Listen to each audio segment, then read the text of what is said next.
Yo, what's going on, everybody? This your man, Chris Thorns. As always, good morning, good afternoon, good evening, whenever you're watching my content. And as always, like, comment, subscribe, and share. Ladies and gentlemen, I want to give you an update today of a story that I did cover a while back. And it's been a while since we had an update on this story. Well, we have an update uh, today. Well, actually, it was yesterday, but I just saw it today, and here's what we're gonna be doing right here. Y'all remember that young man you see up there at the top corner? His name is Michael Joseph Vaughan. I believe I did his story back either in June or July. Well, as of right now, he is still missing.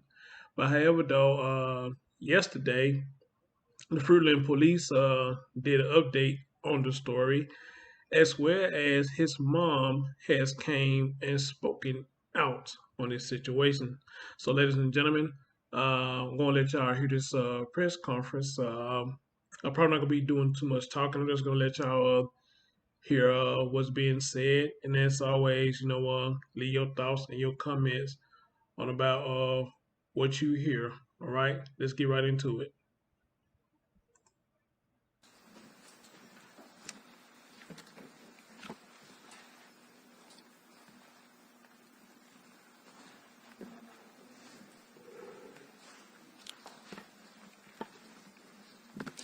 Good afternoon. Thanks for coming. I appreciate having everybody here today. I'd just like to introduce those who I have up here with me today. I've got Captain Matt Sly with the Idaho State Police, and I've got Supervising Agent Doug Hart with the Federal Bureau of Investigation. And then I also have joining us today the mother of Michael Joseph Vaughan, Brandy Neal. Thanks for being here with us today. We appreciate you. I want to start out by thanking our friends from the media for being here and giving us another opportunity to get Michael back in the headlines and at the forefront. Michael's case has impacted everyone who has heard about it, but likely not as much as it has impacted Brandy, Tyler, Michael's family, and the law enforcement officers working day in and day out to find him. I want to express my sincere thanks to you all for being here and covering the updates that we have for you today. The search for Michael will not stop until he's found, and the search remains very active. As I've said to the public, the effort may look a little bit different from time to time, but those of us in law enforcement leading the search and the investigation, Michael's on the top of our mind. He's our top priority, and finding him is an intense daily part of our lives. Michael Joseph Vaughan was last seen near his residence on Southwest 9th Street at approximately 6:30 p.m. Tuesday, July 27, 2021. The first missing and endangered child alert went out at 8:20 p.m. with 4 different alerts to email, phone calls, text messages being issued to the area residents until 11:20 p.m. that night. Michael's image and information went out to law enforcement nationwide and a database called the National Center for the National Crime Information Center, and Michael has also been entered in the State of Idaho Missing Person Clearinghouse. From the time of notification, an exhaustive search effort and criminal investigation began simultaneously.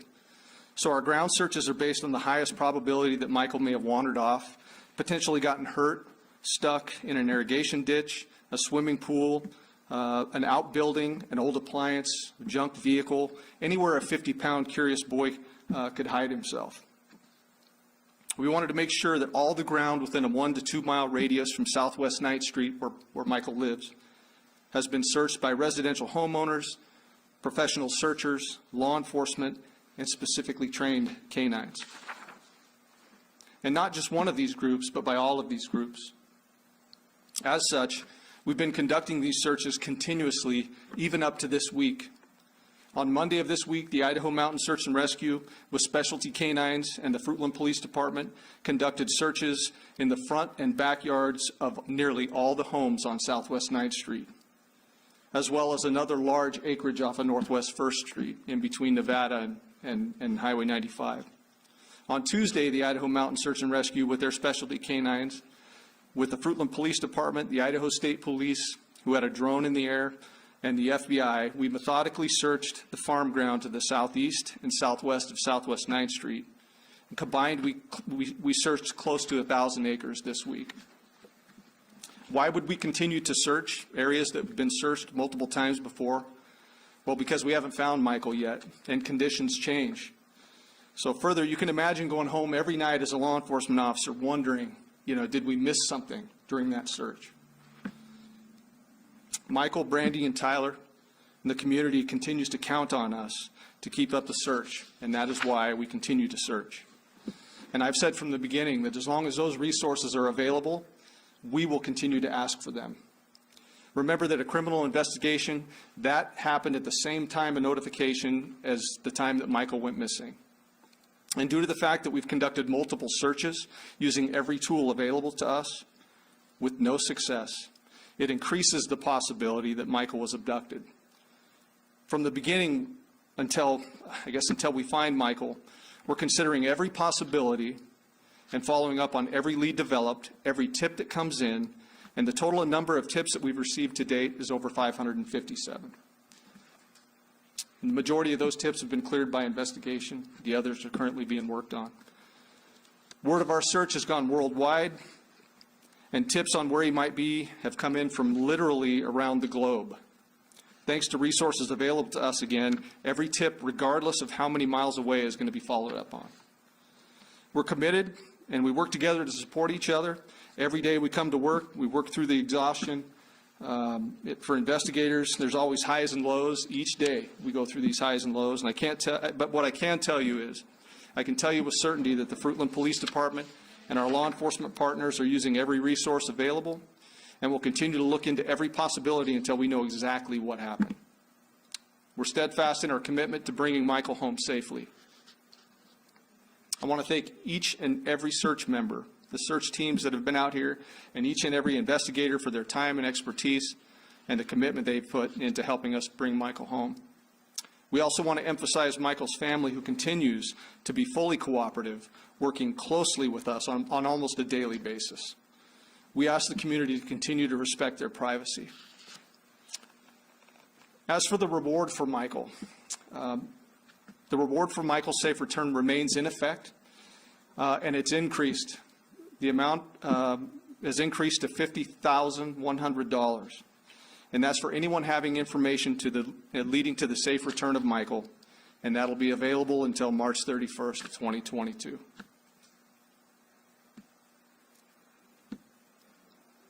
I should also note that Michael's family has made considerable contributions to this reward fund, as have members of the community. And every donation that we've pulled in has been appreciated. I'm going to continue to update our Facebook page periodically during the course of this investigation. I'll continue to do so if we have some significant developments, and our efforts to keep the community informed as the best we can. And so with that, at this time, I'd like to introduce Michael's mother, Brandy. Brandy is representing the Vaughan family today, and she would like to give a statement. So, Brandy.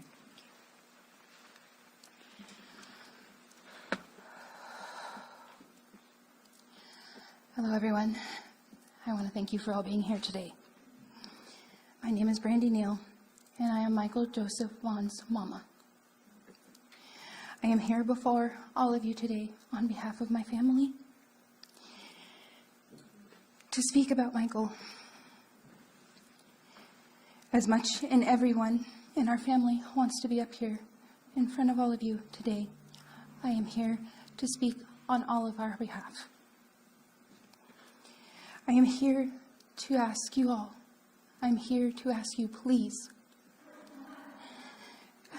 for your help.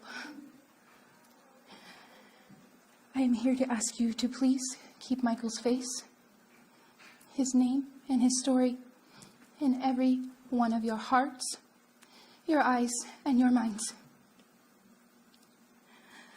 It has been 115 days. 115 days. He has not been home. And we need every one of you. I need you. I need your help to bring my baby home.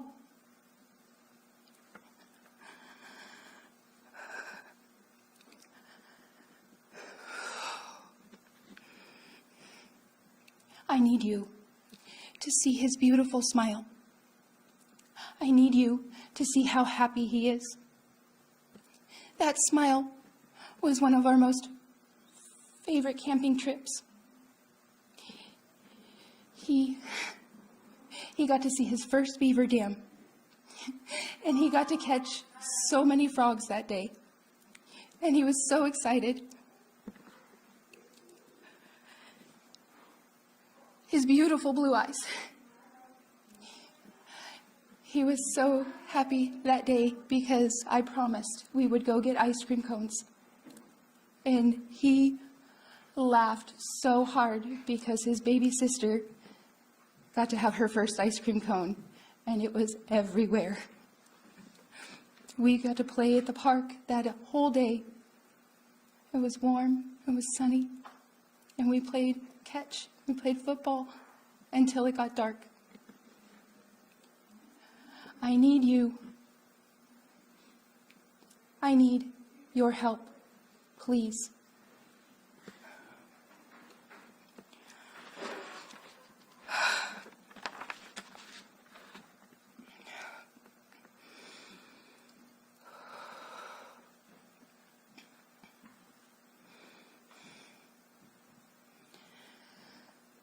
I need you to know how much Michael is loved. I need you to know how much he is missed. Our family is broken without him.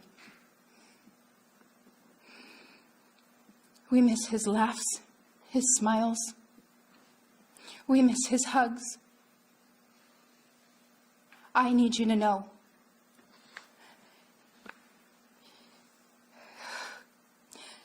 he is such a sweet, fun, exciting little boy.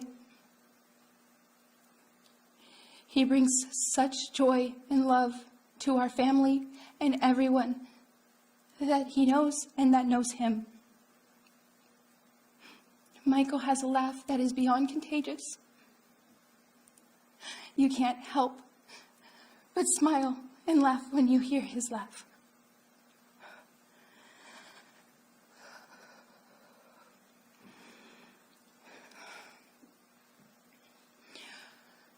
We need him home.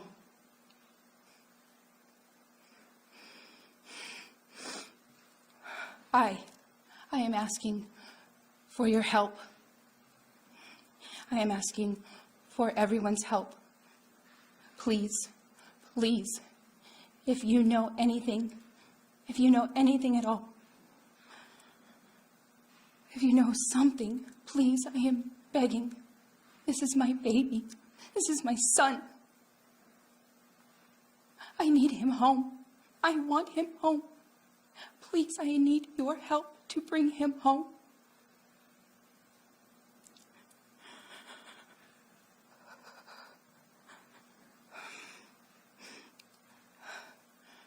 I want to thank all of the community and the extended communities and everyone who continues to keep Michael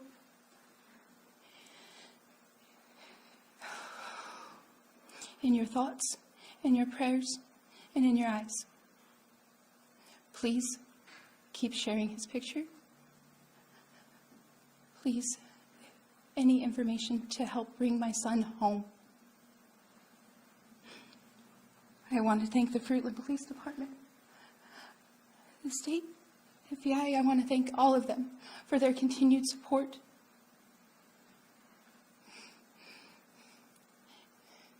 They have become family, and they are his son too. So please, please, please help me. Please help me bring my baby home. Please keep us all in your prayers. Anything, please help. Please help us bring our baby home. Thank you, Brandy. So at this time, I'll take a few questions. Go ahead. Sir, what are some of the more credible tips that you folks have received? I know you said you got nearly 600, but have any bore any fruit to any extent so far? I will tell you that several of them have bore fruit, but they just don't go anywhere. So as far as credible tips, we've received several credible tips. We work on those every single day. We just find that they take us nowhere at the end of the day. So those are the highs and lows that we talk about. So that's about all I can say about that. Is there any update with the white Honda Pilot and the male adult that you guys had in that surveillance camera that you put on Facebook a few weeks ago? There is no update on that. We still have not located the driver of the white Honda Pilot or that individual that we've seen walking down through the park right about that time frame, as I've described in the past. Do you believe that this car or this person may be a suspect in this at all, or have any information? I don't, but we certainly need to identify them, just due to the fact that they were in the area around the time that Michael went missing. They may have seen something. We just don't know that until we talk to them. Any other individuals you guys are seeking for information or suspect? Not at this time. We're still combing through, large amounts of data to try to come up with new leads. Once we do, if we need the public's help in identifying that, then we'll certainly reach out to you guys. Have there been any areas that have been ruled out? So I understand your question. Are you talking about areas of like ground or what? Ground, search, just anywhere?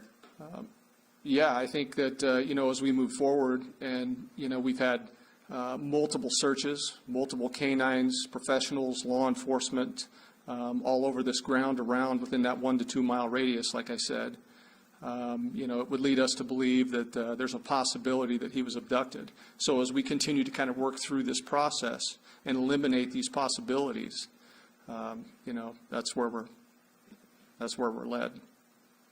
Is there any sense of increased urgency now that winter is approaching with the change in weather, the change in conditions to the search that you guys are dealing with? Well, yes, there is, and that's exactly why we conducted another search this week, as a matter of fact. So the change in weather, the change in conditions, we wanted to make sure that we were out there and we had professionals with eyes on the ground at every inch to make sure that that ground was covered before the snow flies. So, Corey. Has Michael's name been registered on the National Center for Missing and Exploited Children site? Yes, it has, with NCMEC, yes. Right, and with your permission to ask a question, Randy, how? No, No? No, you need to direct those questions toward me. Because we've been curious at the newspaper how this is affecting how they plan to spend the holidays together. Yeah, well, as you can imagine, the holidays under these circumstances, Corey, are going to be extremely tough for the family. So, and as law enforcement partners, we're going to continue to lift them up and stand right beside them and help them get through these tough times. So, and I would ask that the community help us with that as well. Fair enough, thank you. And as the community continues to be invested in this case, I know it's reached states all over the country. Are there any partner agencies? I mean, we have the FBI, we have Idaho State Police. Is there any other partner agencies, maybe in Oregon or in Utah, that you guys have been in contact with? We've had agencies from outside this state, multiple local law enforcement agencies help us with this. Some of the states, we've had California, Alabama, Utah, several law enforcement agencies helping us with this. And as we get these tips that are out of state, we'll continue to recruit more help when it comes to finding Michael. So, yeah. I know you said the family's been very cooperative with police so far in the search. You mentioned earlier in the conference that the likelihood of this being an abduction seems to be a little greater at this point. What has the search been like with the relatives and extended family? Have you folks spoken at all with them? Yes, we have. We've spoken to them through Brandy and Tyler. And, it just, I will tell you, it just, we're where we're at. It didn't yield. It's not yielding. So is that what you're asking me? If yes, have you gotten any leads from aunts, uncles, grandparents? Yeah, we have not at this point.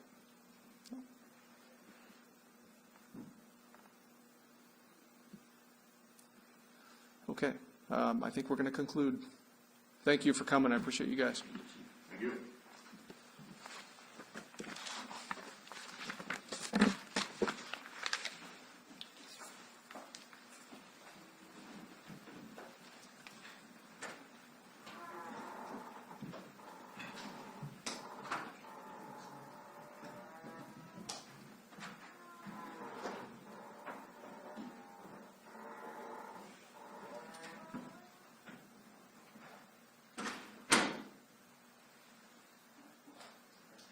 Since the cyber attack, we've lost basically everything that we shot. All right, guys. So that is the update about young Michael Joseph Vaughan. All right. Again, I don't remember when I did this story. I want to say it was somewhere in June or July. I think I did it like before my surgery, after my surgery, one of the two. But I check on this story periodically, and I really don't be seeing no really updates on the story other than probably some new pictures like the one you see on the screen right there. That's one of the latest pictures I've seen of him. But any major updates about his story, this is about the first one I have heard. Unless any other YouTubers has been talking about his story or whatnot. If they have, I haven't seen it. But however, though, I'm gonna leave it at this. Uh, with a lot of these stories, you feel genuine about the parents. You want to feel for them, and this, that, and the third, and God hope that they didn't have nothing to do with it. But as I always say, when it comes to a lot of stories like these, we want to hope for the best, but a lot of times the best just don't turn out to be the best. When they are found, they are found no longer on this earth. So that's how the usual outcome be. But who knows? Maybe we get lucky with one of these stories saying that one of these children that are missing, when they are found safe and alive. Like the young boy, I forget his name, but he was gone for like a week or so or whatnot, and he was found alive. I forgot where it happened here, but his story just recently happened, and that young man was found alive. Or the young lady out there in Australia, if I'm not mistaken, she was found alive. So seeing their stories, they give me hope that hopefully that a lot of these stories where children come up missing, that they will be found alive. And I'm wishing for the best for Michael Joseph Vaughan, that he's found alive. But we just have to wait and see what happens with this story. And I'm gonna say this last thing right here. I just hope this ain't another situation where we're hearing the mom's cries and come to find out later, either she has something to do with it or she knew all along what may have happened. And I say the same thing about the dad when he did his first interview or whatnot. Um, you know, I would like to, I hope he ain't up here making his cries and the plea for his son's safe return when all the time either he knew what was going on or he had something to do with it. So who knows? This is how these stories turns out to be a lot of times. But again, we'll see what happens. Your man Chris Thorns, thank you for listening, and as always, stay tuned for more stories like these, and stay tuned for more updates. Y'all be safe out there, and please, guys, look after your children. Peace out.